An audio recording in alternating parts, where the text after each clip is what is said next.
Go with me on this. The year is 1998.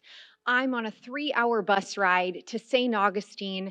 I've listened to Wannabe by the Spice Girls at least 12 times in a row on my Sony headphones, and I just swapped Lunchable candies with my best friend.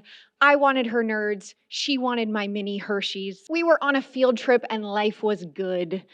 Until we had to get off and walk what felt like miles on a muggy Florida day in late spring.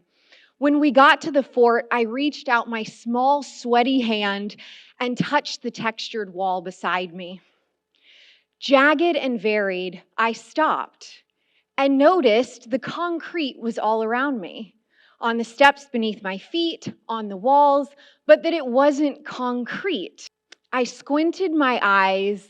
I looked deeply through my round purple glasses, and I noticed there were shells in the wall. My nerdiness didn't just end with the candy, as you can see, so I promptly ended the deep conversation I was having with these besties, probably about Faith Hill and Tim McGraw, and turned my attention to the tour guide at Castillo de San Marcos. Packed together tightly, each block slightly different, I learned that the Spanish first used coquina to construct the fort in 1672.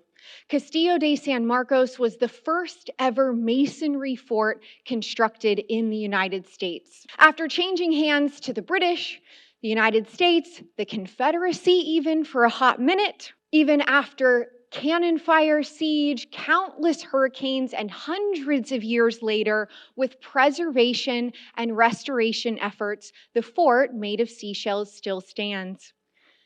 The word coquina has its roots in Spanish, meaning tiny shells, comprised of, you guessed it, tiny shells, fragmented fossil, clay, sand, and limestone. The rock's formation reaches back to prehistoric times. Once abundant along our east coast, it's believed that the rock's formation has deposits from all three interglacial periods. Over thousands of years, through a process by which clamshells accumulated several feet high. At the last ice age, the sea levels dropped and vegetation and soil covered the now exposed shells. Insert some science talk here. It's a little complex even for me. I am a social scientist, y'all, not a science scientist. So moving on. Through the 20th century, coquina was used to build Florida houses.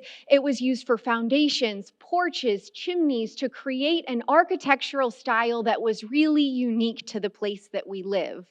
But we didn't just live in it, it was also with us in death. Found in cemeteries across the state, coquina was used as headstones. This is a photo of the old Huguenot cemetery that was created as one of the first public cemeteries after an 1821 yellow fever epidemic outbreak. Coquina was a primary building material in sugar mills across Florida. For white settlers, a success story of the triumph of industry and cutting-edge plantation machinery. But it also was marked with a history of slave labor and forced removal of indigenous people. The crown jewel at Bok Tower Gardens in the 20th century, commissioned by Edward Bok, the author and immigrant, the 60-bell singing tower was unveiled by then U.S. President Calvin Coolidge. It wouldn't be Florida's stone if it didn't party, at least a little. This is the Daytona Beach bandshell, constructed in 1936 by a WPA community project.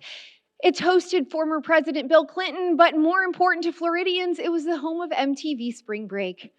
I was amazed, not just by Spring Break, by coquina, to clarify, but so was my 11-year-old son 20 years later when we also visited this unique part of Florida's history. But it's more than just a Florida kid rite of passage. There are some things I didn't know about coquina on that 1998 field trip that I've learned since then. Florida's history and coquina is a story of innovation. In a far off land, the Spanish sourced and built using a local material. But it's also a story of harm and exploitation, with the fort being built in part by enslaved people and used at times to imprison indigenous people. We also know now that the stone is non-renewable and an important part of our coast. It's a story of resilience. Those are cannonball holes that went into the fort and it sucked it in without cracking or being destroyed. We also know that the fort later became an entry point for escaped enslaved people to find freedom at one of the first free Black settlements. It's a story of coming together, with each piece different and unique, but bonded over time. Coquina is a lot like communities. With deep care and preservation, we can hold it together and support each other. It's a story of new learning, requiring our old ways of thinking to crumble, requiring us to do things differently, requiring us to protect not just coquina as a non-renewable resource, but all of the wild parts of our environment that make Florida truly special. Thank you.